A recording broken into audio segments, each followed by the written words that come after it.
Hello and welcome to the world-famous Driving You Crazy podcast. This is the show where we talk about all things transportation, anything that gets you from here to there. I am the traffic anchor and the transportation reporter for Denver 7 News, Jason Luber, and if you would like to be here on the program, you can always give me a call on the listener hotline. 303-832-0217 is the number. If you missed that first time, you can get it in the description of this program. You could also leave me a comment or a rating or review or whatever the deal is, and it would always help me out. All right, so on the show today, I wanted to get to some of the Driving You Crazy stories that I've been airing on TV, but I haven't yet talked about them here because I've had so many great guests to interview. So today, I wanted to talk about some of those interesting stories. First, I wanted to know whatever happened to the Hyperloop. It seems like it was going gangbusters, then poof, quiet on all fronts. I was reading the latest newsletter from Bob Poole from the Reason Foundation, someone I've had here on the show, and he has a section on his newsletter called Hyperloop's Still Unanswered Questions, and this is what Bob says. There have been good news and bad news developments for fans of Hyperloop, the futuristic idea of providing 600-mile-an-hour passenger and freight service using magnetically levitated and propelled vehicles traveling in evacuated tubes. An idea that I studied is an MIT student project in 1964 and which Elon Musk reviewed as a concept about a decade ago. Again, this is Bob Poole speaking, not me. I was not a MIT student in 1964, nor in 1974, or 84, or 94, anytime. I was not an MIT student. All right, back to Bob. The bad news came on February 22nd when Virgin Hyperloop announced that it would shift its focus from passenger to freight as a less risky business plan. I mentioned this a long time ago. This is me talking, not Bob. But I thought that the application for the Hyperloop was much better suited for freight traffic rather than passenger traffic. It would revolutionize how we move things, goods and stuff around the country and really change the landscape of how things are moved around the United States. It would be revolutionary using it as freight rather than passengers. So, and of course, safer and it's not as risky to lose a couple of, Hyperloop tube fulls of whatever widgets than it is to lose 80 people in an accident with one of the Hyperloop deals. So I think the freight is a much better way to go. Anyway, all right, back to Bob. The good news arrived on April 25th when Elon Musk announced his tunnel company, the Boring Company, plans to build a full-scale working Hyperloop to demonstrate its feasibility. The announcement, with few other details, was made about a week after the Boring Company raised $675 million for an estimated market value of $5.7 billion. Alas, neither the technical nor economic feasibility of Hyperloop has come anywhere near being demonstrated despite all the hype from several startup companies. I wrote 2 critiques of Hyperloop in this newsletter in 2022. Again, this is Bob Poole from the Reason Foundation talking. Each reviewed various Hyperloop feasibility studies which did not address unanswered technological questions to provide credible benefit-cost assessments. Here are some of the technology unknowns.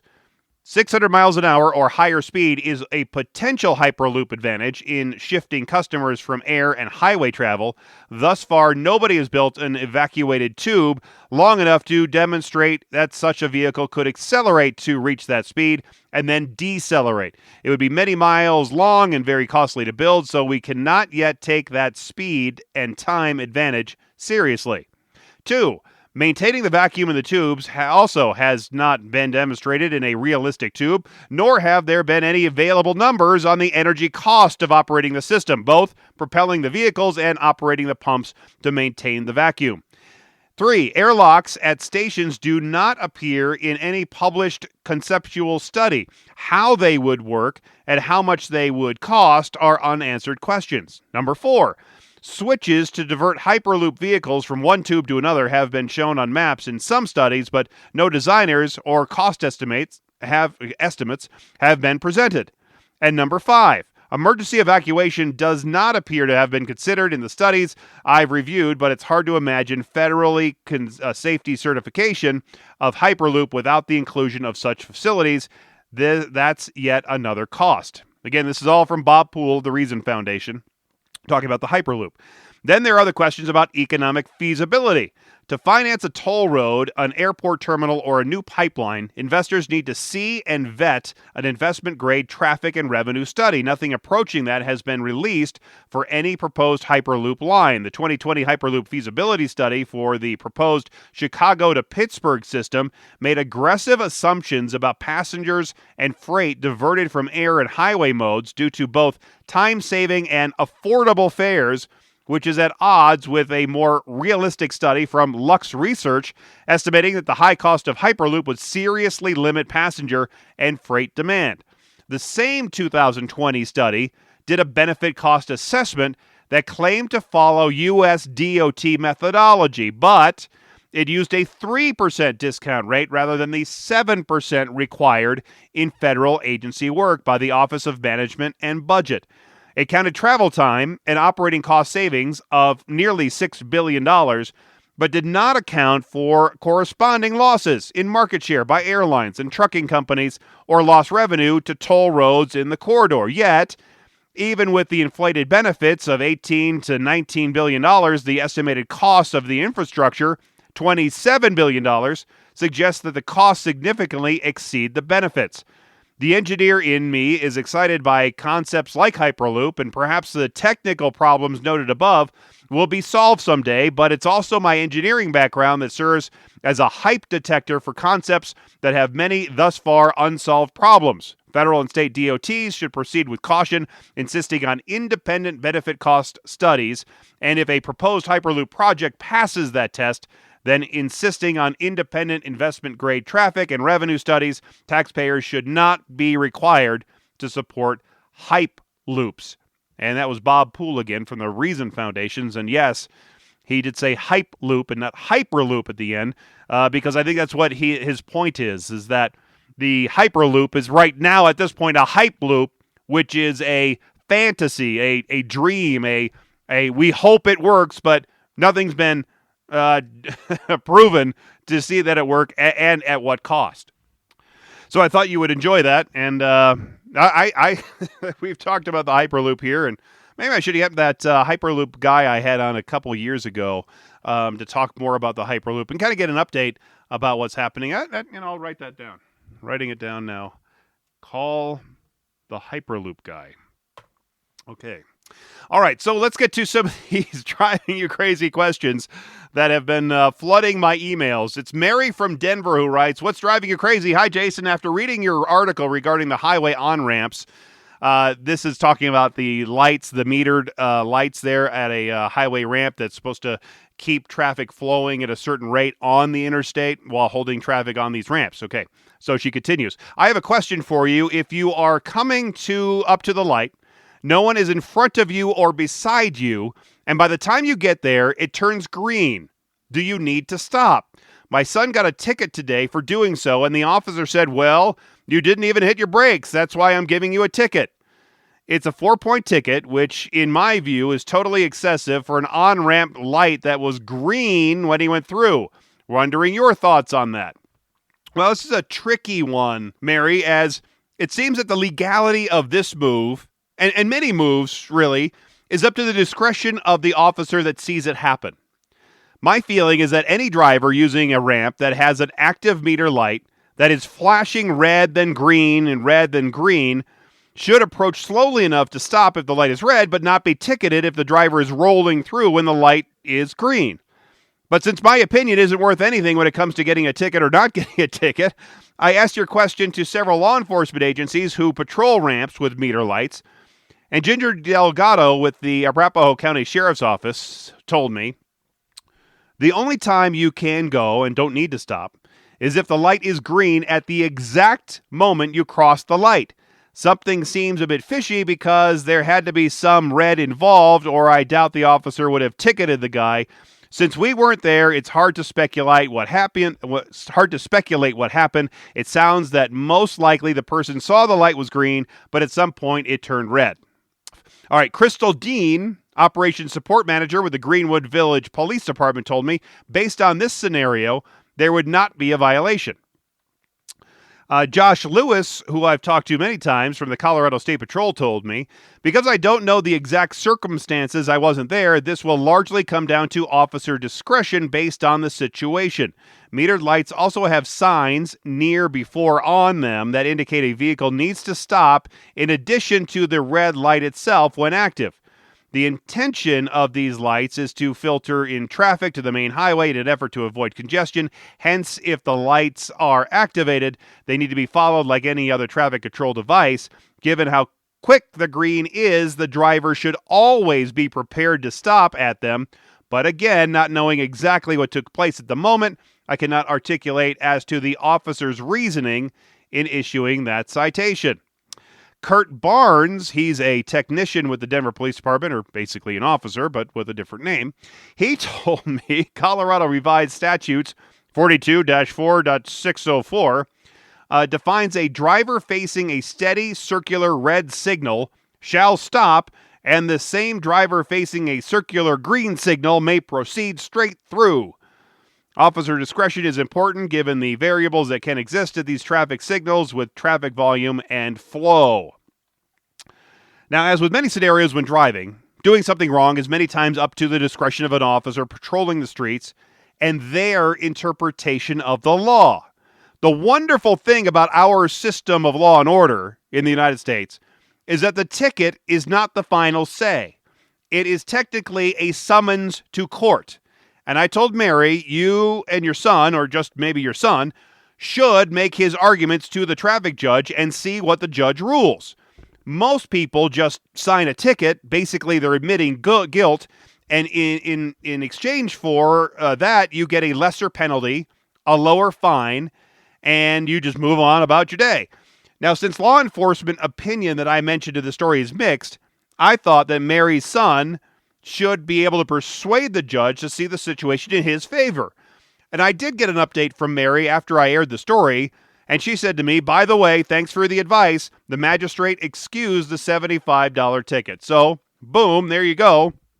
Still undetermined whether you could just roll through the green or you have to stop and wait for it to turn green when it's already green. All right, the next one comes from Ryan from Colorado Springs, who wrote to me saying, what's driving you crazy?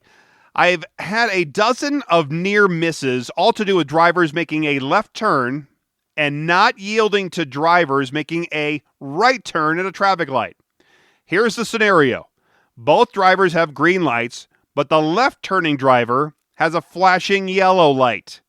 After long discussions on Facebook's 719 Can't Drive page, 719, by the way, is the area code for Colorado Springs. And Ryan continues, I found that a third of the people think the driver making a right turn on green must yield to the driver making a left turn. Another third think they both can go at the same time when there are two lanes because the right turn driver goes to the right lane and the left turn driver goes to the left lane. Another third thinks that the driver making the left turn always yields unless the person turning right has a red. I am part of the third group. I have reviewed the 757 pages of Title 42, which is the in the Colorado Revised Statutes, by the way. Title 42 has to do with all traffic laws, so that's what he was talking about. And Ryan says, I have come up with nothing but telling all drivers to yield. Any help would be appreciated. I like stories like this because then I like digging into it and then asking, the officers what they think, too. So this is how I answered Ryan. I said, Ryan, this is similar to a couple other stories about making left turns that I've answered. One where I answered the question why drivers don't pull out into an intersection to turn left at a green light. The other asking, what's the law for making a left turn? Should drivers go halfway out or wait? By the way, if you want to read any of those stories or, these, I'll put the links in the description of the show, but you can always find them at thedenverchannel.com, and then you click on the left side menu and you go to Denver 7 Traffic, and then from there on the top of the page, you'll see Driving You Crazy, and you'll see all of my Driving You Crazy printed online stories, the ones that I've been doing on TV, so you can always read them there. But again, I'll have the links to a couple of these in the description of this show. All right, so I took your question, Ryan, to the Colorado Springs Police Department, since that's where you are, And they told me the right turning vehicle will generally always have the right of way, especially if they have a green light. However, the Colorado Springs Police Department told me the answer to this question is all dependent upon the circumstances happening with the lights and the drivers at the intersection. In situation number 1, a driver making a left-hand turn must yield the right of way to the vehicle making the right-hand turn if they are turning into the same lane. So if you have one lane road or a 2-lane road, one going in each direction, if you have a left turn and a right turn, the left turn driver yields the right of way to the right turn driver. In situation number 2, where the driver making the left-hand turn and the driver making a right-hand turn can turn into 2 separate lanes, they are both free to do so. However, the driver making the left must exercise all due caution and make sure there is no immediate hazard. Otherwise, they would be at fault in any traffic incident. In situation number 3, a driver who's making a left-hand turn on green while the right-hand turning driver has a red, the left-hand turn vehicle goes through first as they have the right of way. Now, the Colorado Springs police told me that the difficulty with these kind of situations in traffic is these what-if scenarios are entirely dependent upon the totality of the circumstances. And details as like the number of lanes and the type of lights and the flashing arrows and any signage with alternate instructions all control who will have the right of way at any given situation. And one of the few times a driver turning left has the right of way is at an intersection with a traffic light that has a green turn arrow. That solid green arrow permits drivers making the left that opportunity to make their turn before the mainline traffic or right-turning vehicles proceeds through the intersection. I checked the latest edition of the Colorado Driver's Handbook, and they are much more specific on this law with what drivers should do, saying on page 11, turning left, you must yield to all oncoming traffic unless you have a green arrow or arrived at a 4-way stop. The handbook explains further that you should wait to make that left turn, saying if turning left, you should wait at the stop line or crosswalk until there's a gap in oncoming traffic large enough to allow you to complete your turn. Pulling into the intersection while waiting to turn left blocks the intersection for emergency vehicles, limits visibility for oncoming traffic, and puts you in a position to get into a collision if the light changes and oncoming traffic runs the red light while you make your turn. Never turn the front wheels towards the left while you're waiting to turn. If you happen to get rear-ended, you'd be pushed into oncoming traffic. So bottom line, Ryan, right turn before left, unless left has a green arrow. Yay. So that's how you get to that one. And this story comes in from Cassandra from Thornton, Colorado. And she wrote to me saying, "What's driving you crazy? Do you have to turn right on red? I am constantly getting honked at by drivers for not turning right on the red light when it's seemingly clear to go.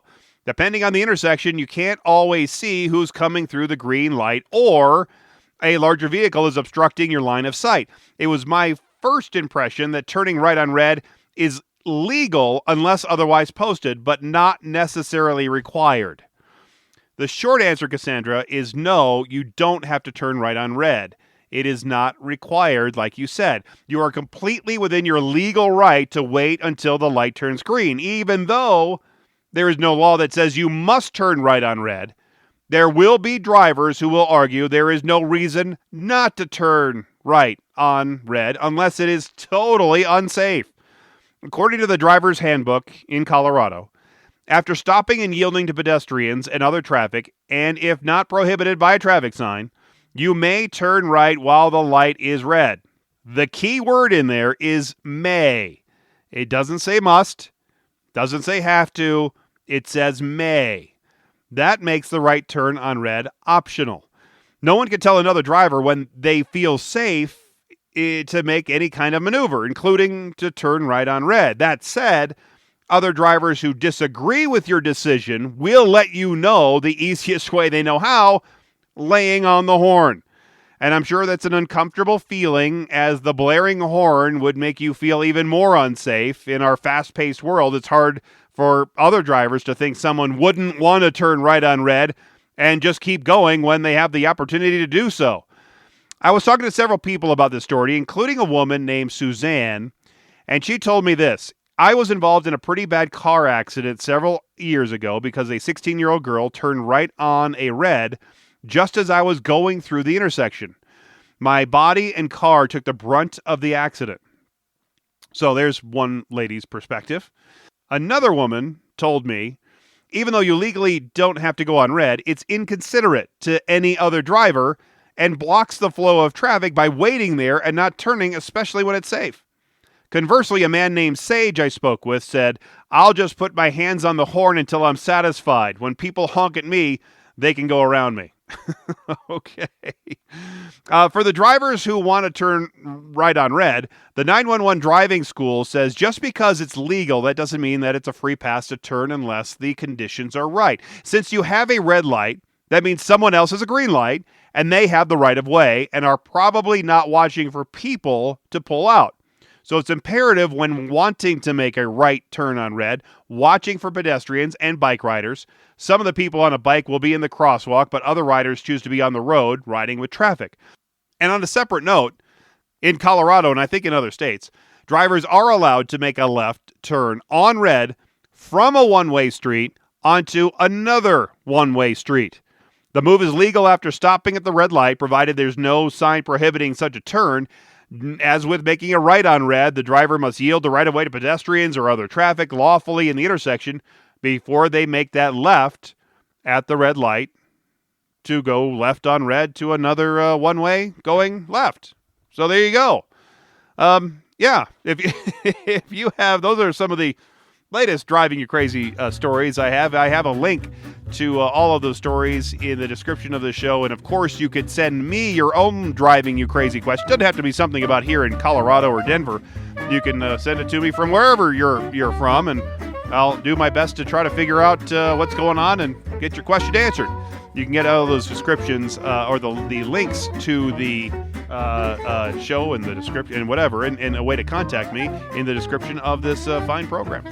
Anyway, thanks again for being here. Thanks for listening. And until next time, I'm Jason Luber, the traffic guy. Be safe, and as always, happy motoring.